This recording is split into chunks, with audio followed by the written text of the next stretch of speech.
Look at the top half of the standings and the two Manchester teams. Why are they highlighted? Well, they play each other in the game of the weekend. United and City. City in second place, remember, some 22 points off the pace. United, though, United very much in the hunt for the Champions League spots, and it is a game that will be at Old Trafford. Doesn't seem to affect the odds the way you think it might.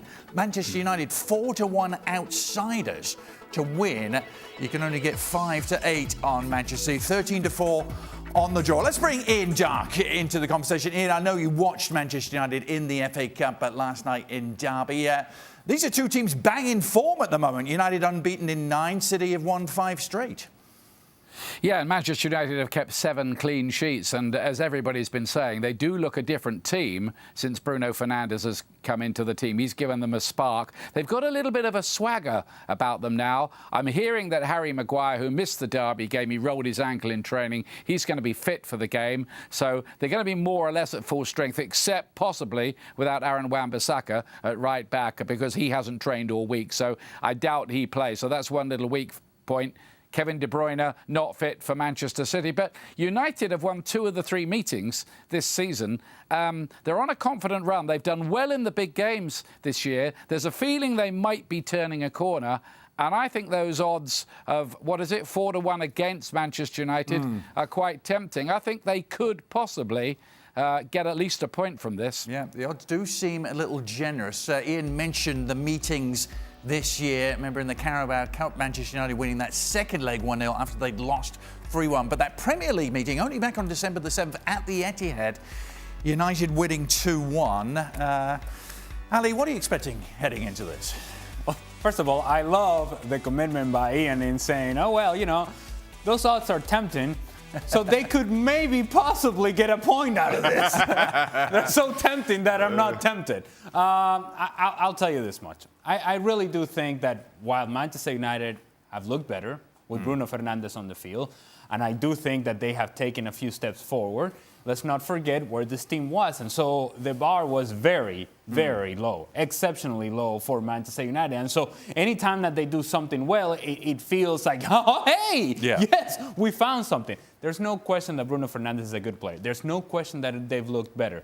But I can also tell you that if this is about the best versions of both teams, there is no doubt that Manchester City is the team that should we win in this game. Now, the motivation for Manchester City, what is it? Well, I tell you, not only is it a rivalry, not only is it a derby, but it's the fact that it's been uncomfortable for you to play against Manchester United. And so maybe if you're Pep Guardiola, you're saying to your players, you know what?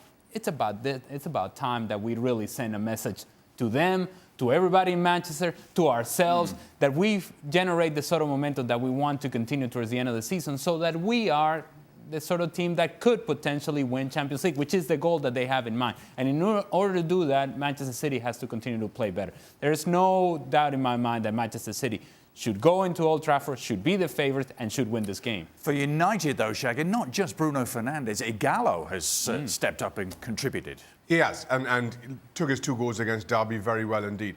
And it's a position that Manchester United needed to have filled after the injury to Marcus Rashford. He's shown that he's certainly a better goal scorer than I expected to see in a United shirt. Now, granted, it's a big step up from Derby to Manchester City. There's a lot will be asked of him, but it's good for a player to come into this kind of game with confidence, because for Manchester United to get anything out of this, and listen, I understand there are any number of arguments you can make for Manchester United and why they can and possibly should get something against City at home. Ultimately, it comes down to City are the better of the 2 teams. For United to get something, they have to be at their best and hope that City, maybe distracted by the Champions League, aren't at theirs. Ian, there's been a lot of false dawns, hasn't there, for United since the departure of Sir Alex Ferguson. Does this feel different to you? A lot of people were doubting the acquisitions of Bruno Fernandes and Ighalo. Yeah, I think one thing that people haven't talked about enough with Manchester United this season is the improvement in their defence. I think they had the worst defensive record in the whole of the top 9 last season. But I think the signing of Harry Maguire has been a success. I think the signing of Wan-Bissaka has been a success. They need more players yet. I think they're among the favourites to get Jadon Sancho, who will be leaving Borussia Dortmund. That would be an amazing sign if they had him and Bruno Fernandes operating behind Rashford.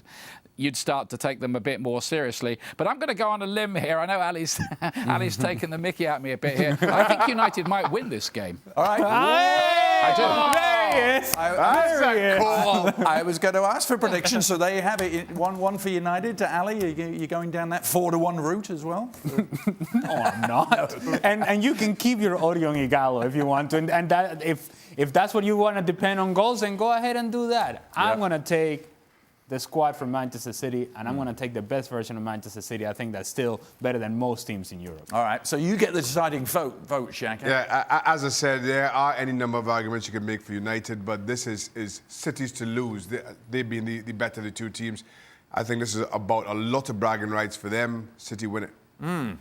Well, of course, United in the thick of the race to finish top 4. Of course, you might only have to finish top 5 to make the Champions League. When you look at the latest bookies odds to finish top 4, this is specifically United now ranked 11-4. Chelsea still ahead of them, 4-5, and then the top 3 almost a shoo-in according to the bookies. So, bookies starting to like United's chances. Ian, do you like United's chances of usurping Chelsea now and finishing top 4?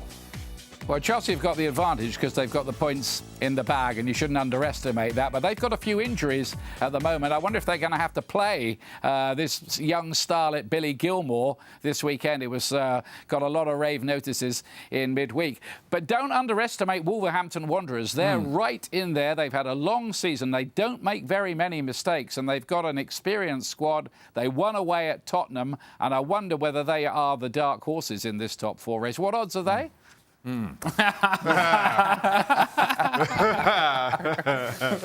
Top 4, Shaka, can you see it?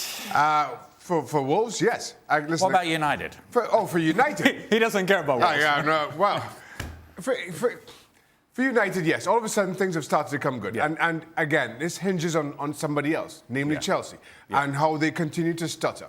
Manchester United have got to keep whatever it is they've got going on, going. Do I put my mortgage on it? Nah. No, you're reluctant to at this stage. Isn't it amazing that with all the struggles and the criticisms and everything that we have seen from Manchester United, that they somehow still have an opportunity to be in the top 4? And doesn't that speak very loudly about what the real level of the Premier League has been this year? That Chelsea, again, inconsistent as they have been, they still... Yes. Very much holding the cards as to who should be in the top 4. Look, I still think this is Chelsea, and I do believe that the fact that they have the points in the bag weighs quite a difference here. But Manchester United have an opportunity, and that's much more than I think they could have hoped for given the struggles throughout the course of the season. Well, thank you very much for watching ESPN on YouTube. For more sports highlights and analysis, be sure to download the ESPN app. And for live streaming, premium content, and let's not forget as well, ESPN FC 7 days a week. Subscribe to ESPN Plus.